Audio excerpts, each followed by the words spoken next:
Alléluia. Je vous salue tous au nom de Jésus-Christ. Recevez mes salutations partout où vous vous trouvez, que ce soit à Abidjan, à l'intérieur du pays, au Togo ou même partout où vous vous trouvez sur la planète. Et je bénis le Seigneur pour votre vie. Je suis reconnaissant à Dieu pour sa grâce sur votre vie. Que le Seigneur vous bénisse, qu'il vous soutienne dans tout ce que vous entreprenez. Alors, bien entendu, apôtre Loukou Jules de Bango, leader de la mission internationale de la parole de Dieu. C'est avec un grand plaisir que je me retrouve avec vous pour vous communiquer les informations et certaines actions que nous avons à mener au niveau de la mission. Alors, comme vous le savez, vous avez été informés que nous organisons à partir du 1er avril notre jeûne. Notre jeûne de 21 jours, c'est un jeûne annuel. Désormais, nous aurons un jeûne annuel qui va nous permettre de nous préparer pour l'année et l'ensemble des activités. Et c'est justement sur ce point-là que je voudrais intervenir pour vous donner des détails et des précisions sur tout ce que nous avons à faire et comment les choses vont être organisées pour permettre donc à l'œuvre d'avancer et aux jeunes de bien se tenir. Que le Seigneur vous bénisse. Alors, jeûne de 21 jours, c'est vrai que ça peut être difficile pour quelques-uns qui n'ont pas encore fait, mais je voudrais vous encourager à vous investir et à faire ce moment de jeûne-là. C'est 21 jours de jeûne. Et pourquoi est-ce qu'on a initié ce moment de jeûne? C'est un jeûne qui se veut un jeûne de toute la mission. Il s'inscrit dans un contexte. Vous savez que nous venons de terminer l'année 2019 qui vient de s'écouler. Alors nous avons eu l'occasion, les membres fondateurs, de nous retrouver à Bassam et à Dimbokro. L'objectif de ces différentes rencontres que nous avons tenues entre membres fondateurs était dans un premier temps de faire le bilan de toute la mission depuis 2000 où l'œuvre a commencé jusqu'en 2019. Nous avons fait le bilan de toute cette période-là et nous nous sommes projetés maintenant sur la période de 2020 à 2030. C'est une nouvelle décennie. Bien entendu, quand on a fait le bilan, on a identifié ce qui a marché, ce qui n'a pas marché. Et bien entendu, on s'est projeté sur la période de la nouvelle décennie pour savoir qu'est-ce qu'il faut faire, qu'est-ce qu'il ne faut pas faire, en nous appuyant bien sûr sur ce qui a marché et ce qui n'a pas marché. Alors, ça a été un travail difficile que nous avons fait avec les membres fondateurs, mais ce travail ne pouvait pas être validé si on n'avait pas rencontré l'ensemble des membres du conseil d'administration et tous les pasteurs principaux et adjoints au niveau de toute la mission. C'est ce que nous avons fait. Vous avez été informés que les pasteurs et leurs adjoints, ainsi que les membres fondateurs et les membres du conseil d'administration, nous nous sommes retrouvés à Tabo. Et là-bas, nous avons réfléchi, nous avons analysé, nous avons approfondi l'ensemble des activités que nous devons mener durant toute la période 2020-2030, précisément pour la période 2020 à 2022, les 3 ans. Nous avons réfléchi à ce qu'on devait faire. Alors, il est ressorti de ces différentes actions que nous devons nous projeter pour 2030. Et la vision 2030, c'est que notre mission internationale de la parole de Dieu, nous devons devenir une mission influente. Mission influente, ça veut dire que notre mission doit avoir un impact sur la nation et la localité où nous sommes implantés. Ça veut dire que si nous sommes au Togo, notre mission doit avoir un impact également au Togo jusqu'en 2030. Alors, pour atteindre cette vision, pour réaliser la vision, nous nous sommes focalisés sur 4 axes majeurs. Le premier axe, nous sommes partis du principe que pour que notre mission soit influente, il faut que nous ayons des chrétiens engagés. Deuxièmement, il faut qu'on ait des chrétiens épanouis. Troisièmement, il faut qu'on mène des actions missionnaires à impact transformationnel. Ça veut dire que lorsqu'on prêchera l'évangile, quand on va mener des actions d'évangélisation, on doit pouvoir impacter l'environnement à travers nos grandes actions, nos grands projets que nous avons envisagés. Et 4e axe, c'était de redynamiser le fonctionnement, optimiser le fonctionnement de la mission pour accompagner toute cette dynamique que nous avons initiée. Donc ces 4 axes constituent les points, les axes clés sur lesquels nous allons appuyer pour que d'ici 2030, notre mission soit une mission influente. Et bien entendu, elle repose sur la qualité de nos membres, également l'efficacité et la puissance de nos actions missionnaires pour pouvoir permettre à l'œuvre de pouvoir atteindre ce niveau d'influence-là. Et vous savez avec moi qu'on ne peut pas réaliser ces grandes réalisations sans un temps de prière, sans un moment de jeûne.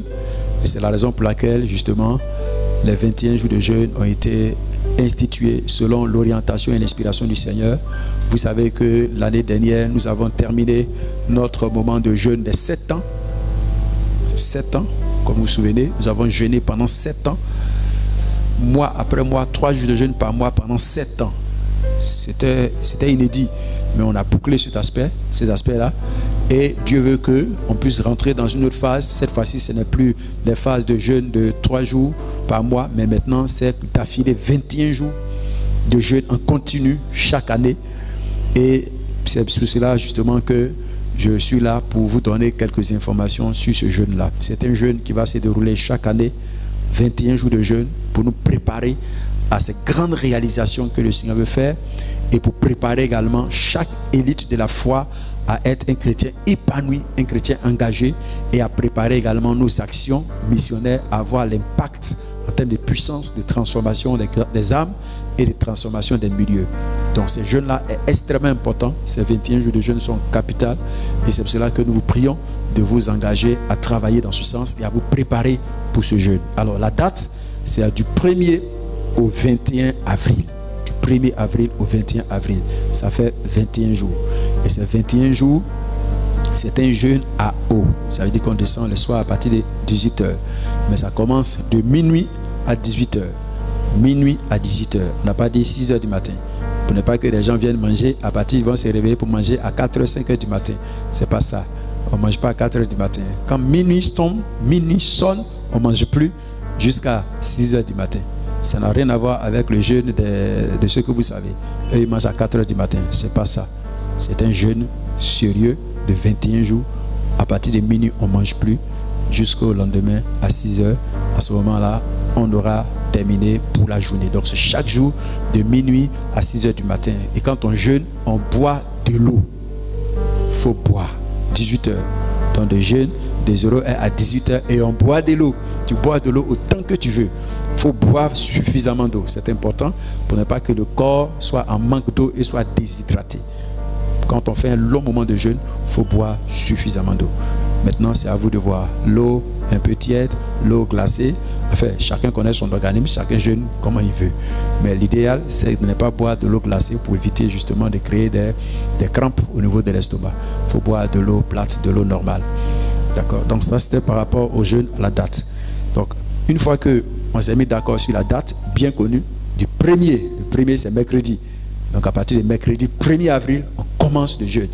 Donc quand on dit mercredi minuit à 0h, minuit mercredi, le jeûne commence et on termine le soir à partir de 18h et on aura terminé la première journée. Alors, malheureusement, on avait prévu des plans de rassemblement, des prières d'ensemble dans les différentes églises. Malheureusement, la situation actuelle de notre pays ne nous permet pas de nous rassembler dans les églises et il nous faut donc nous rassembler quand même. Bon, on fera comme on peut. Alors, pour faciliter les choses, on a bien voulu exploiter les canaux des réseaux sociaux. Et c'est pour cela que nous avons organisé les choses de sorte que vous puissiez avoir accès au sujet de prière. Je pense que ça a été déjà mis sur la plateforme. La liste des sujets de prière, ça est sur la plateforme YouTube, WhatsApp. Donc, vous vous connectez sur la plateforme WhatsApp et vous téléchargez le fichier. Vous téléchargez la liste de tous les sujets de prière. On va prier pour 3 catégories de sujets. On va prier pour la mission et les différents tabernacles que nous avons. On va ensuite prier pour la nation, la Côte d'Ivoire et les nations dans lesquelles nous sommes implantés. Donc la Côte d'Ivoire et puis le Togo. On va prier également pour nous-mêmes en tant qu'individus, des prières personnelles pour soi-même, pour que 2020-2030 puisse être une année d'impact et surtout pour que nos activités puissent se réaliser. Et donc les sujets sont bien définis. Et les sujets sont des catégories de sujets.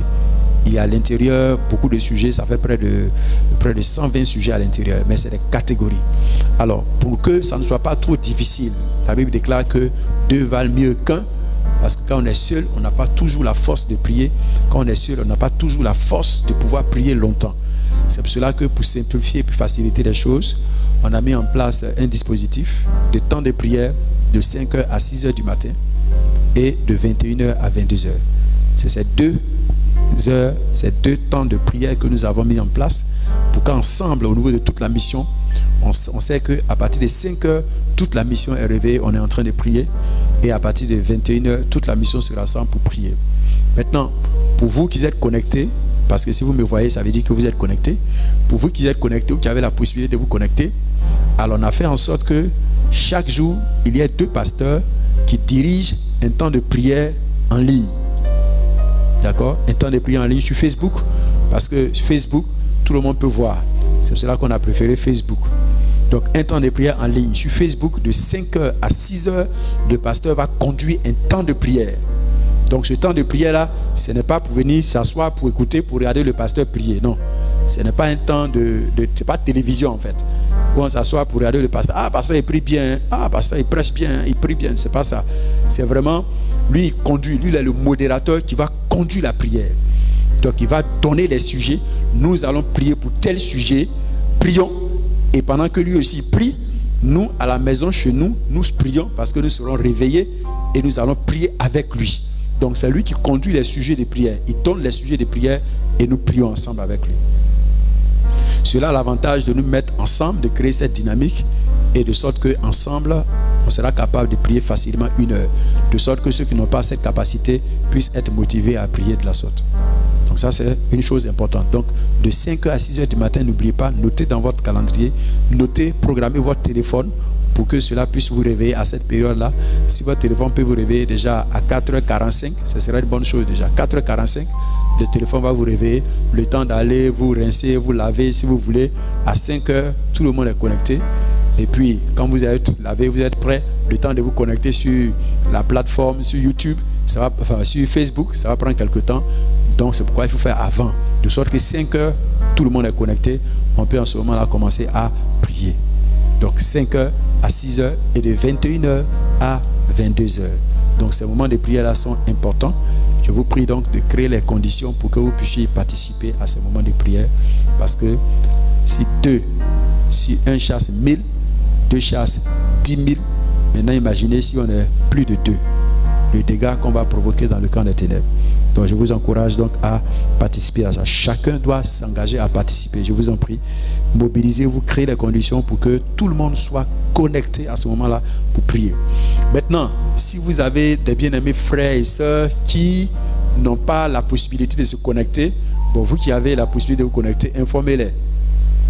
Informez-les que nous avons un temps de prière de 5 heures à 6 heures du matin, de 21 heures à 22 heures. Si eux, ils ne peuvent pas se connecter, ce n'est pas grave. À la maison, chez eux, ils n'ont qu'à avoir le temps de prière. D'accord? Donc, on vous envoie également sur la plateforme le programme de prière et le programme des sujets de prière par jour. Ces sujets-là, c'est des groupes, c'est des catégories de prière. C'est des groupes, c'est des grands sujets. Maintenant, il faut prier pour détailler. Vous pouvez maintenant prier pour les petits, les sous-sujets à l'intérieur, les détails. Vous priez pour des sujets qui sont rattachés à ce grand sujet-là. Donc, il y a 3 sujets de prière par jour. Donc, les 3 sujets de prière, ça ne veut pas dire qu'il faut prier pour ces 3 sujets-là en 1 heure. Non, ce n'est pas ce que j'avais dit. Donc, quand je prends le premier sujet, c'est une catégorie. Tous les autres sujets que je peux trouver, que le Saint-Esprit va m'inspirer par rapport à ça, je vais prier pour. Je prends le deuxième sujet de prière et les autres sujets qui sont rattachés à ça, je vais prier pour ça. Et tout cela doit se faire en 1 heure. En 1 heure, on pense que c'est suffisamment important. 1 heure, ça peut avoir de l'impact. Souvenez-vous, le Seigneur Jésus-Christ a appelé ses disciples et les a conduits à Gethsémani. Il a dit, priez, restez là, priez avec moi. Et il allait prier ailleurs. Quand il est venu, il a dit, il leur a fait un reproche. Vous n'avez même pas été capable de prier 1 heure avec moi. Ça veut dire que ce que le Seigneur considère, au minimum, c'est 1 heure du temps de prière. C'est pour cela que, au moins, chaque élite de la foi doit prier au moins 1 heure par jour pendant ce moment de jeûne. Donc, imaginez, si nous sommes 1000, que nous prions 1 heure par jour, ça fait 1000 heures de prière par jour. Maintenant, imaginez pendant 21 jours. Imaginez, ça fait 21 000 heures de prière qui sont montées au ciel. Donc imaginez l'impact qu'on pouvait avoir devant le Seigneur en termes de prière et de jeûne. Je voudrais donc vous encourager à vraiment veiller là-dessus et à y participer. Veillez là-dessus, faites attention pour ne pas que le diable vous distrait et vous dise que ce n'est pas important. De toute façon, tu peux prier seul. Non, quand tu fais ça, tu n'auras pas la force de prier seul. C'est pour cela qu'il faut se donner, il faut s'imposer une contrainte de prier ensemble avec les frères de 5 heures à 6 heures et de 21 heures à 22 heures. On est en train de prendre la disposition avec la cellule de communication pour que je puisse mettre à votre disposition des méditations journalières, à votre disposition des messages, des exhortations. On va vous envoyer pour que pendant la semaine, pendant les 21 jours, vous ayez de quoi à méditer, à lire, pour vous encourager, pour vous édifier. Amen, amen. Alors, autre chose que je voudrais dire, c'est de vous informer que vous pouvez informer vos pasteurs, voir avec vos pasteurs, et regardez également avec vos pasteurs, là où certains n'ont pas, pour ceux qui n'ont pas la connexion, pour ceux qui n'ont pas Facebook, alors prenez la peine de voir avec vos pasteurs. Donc informez les autres frères ou sœurs qui n'ont pas de connexion, qui n'ont pas Internet, de se rapprocher de leurs pasteurs pour qu'ils puissent avoir le document physique. Le document physique, le sujet des prières là, c'est en papier. Donc comme ça, ce sera imprimé et on va vous les remettre pour que vous puissiez avoir le document physique sur vous. Amen. Donc voyez ça. Si vous ne pouvez pas rencontrer le pasteur, demandez à ce que le pasteur puisse mettre ça à la disposition de quelqu'un qui est à côté, qui a une connexion. Et bon, si vous-même, vous qui me regardez, un frère ou une soeur, vous êtes à côté d'un frère qui n'a pas Internet, vous pouvez prendre la peine d'imprimer pour lui et puis d'aller lui donner. En le faisant, vous êtes en train d'aider un frère et de l'aider à passer un très bon moment de jeûne ensemble dans cette communion d'esprit. Donc faites cela, faites en sorte que les sujets des prières puissent parvenir à tous les membres de la mission et qu'on soit dans cette unité de l'esprit dans la prière. Ce ne serait pas intéressant si les gens doivent jeûner alors qu'ils n'ont pas les sujets des prières. Donc ça ne doit pas seulement se résumer en ligne, mais nos frères doivent l'avoir physiquement en papier. Donc je demande à tous les pasteurs également de s'organiser pour que les fiches de sujets de prière puissent être accessibles à tous les membres. Vous devez veiller là-dessus, je vous en prie. Arrangez-vous pour que tous vos membres puissent avoir les sujets de prière. Pour ceux qui ne sont pas connectés sur la plateforme, s'entend. Ceux qui sont sur la plateforme, ils ont certainement déjà téléchargé les documents. Ceux qui n'ont pas Internet, qui n'ont pas la possibilité de se connecter, faites en sorte que chacun puisse avoir les documents physiques. Quitte à leur dire, simplement vous imprimez, vous déposez un lot et vous leur demandez de passer récupérer ça à l'église. Au niveau du gardien, du vigile ou bien de quelqu'un. Voilà, voyez comment vous pouvez faire. L'essentiel, c'est de mettre en sorte que chacun puisse passer récupérer sa fiche. Ce serait vraiment important. Ceux qui ne veulent pas passer, qu'on peut mettre ça à côté, les rapprocher, cela. Bon, voyez comment on peut faire. Donc, je prie les pasteurs de s'assurer que tous les bien-aimés aient les documents. Alors, je demande également à vous tous, vous pouvez vous rapprocher de vos pasteurs si vous avez besoin de d'autres détails.